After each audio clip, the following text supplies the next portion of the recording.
Voltamos agora de nosso estúdio, aqui na sede nacional da IGB Abragnose, localizada em Curitiba, bairro de Santa Felicidade.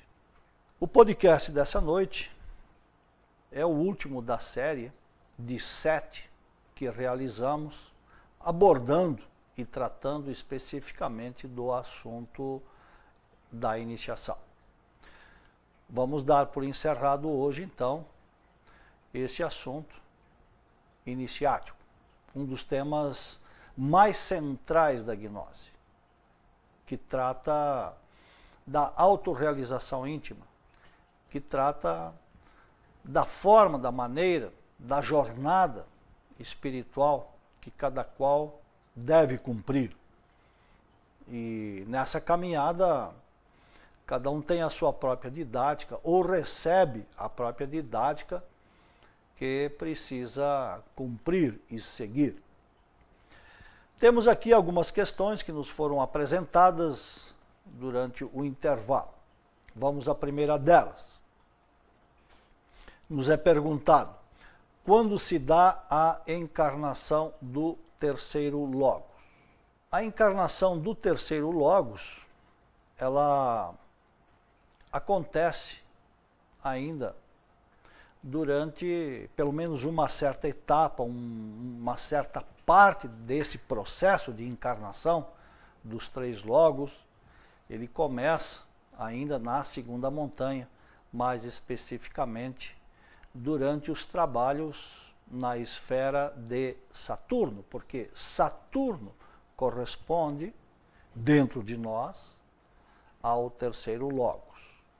Agora, a encarnação em si, total, completa, do terceiro logos, já se dá exatamente na terceira montanha, nos primeiros passos, nos primeiros graus dessa terceira montanha.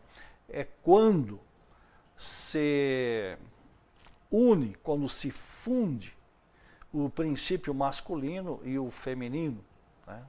Simbolicamente, isso se dá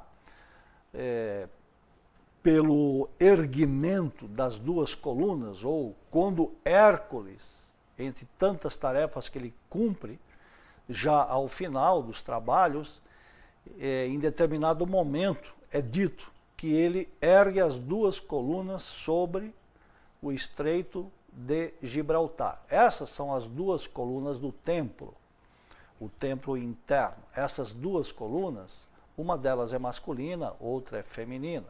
Então a tarefa de erguer essas 2 colunas mostra, revela que passa a haver uma fusão desse princípio masculino e feminino. Então a tarefa se completa, e aí sim podemos dizer que se encarna mesmo e se expressa em nós totalmente o terceiro logos nesse 10º trabalho de Hércules, que já é o começo dos trabalhos da terceira montanha, que seguem a ressurreição, que culmina, né, a ressurreição, coroa, por assim dizer, os trabalhos da segunda montanha.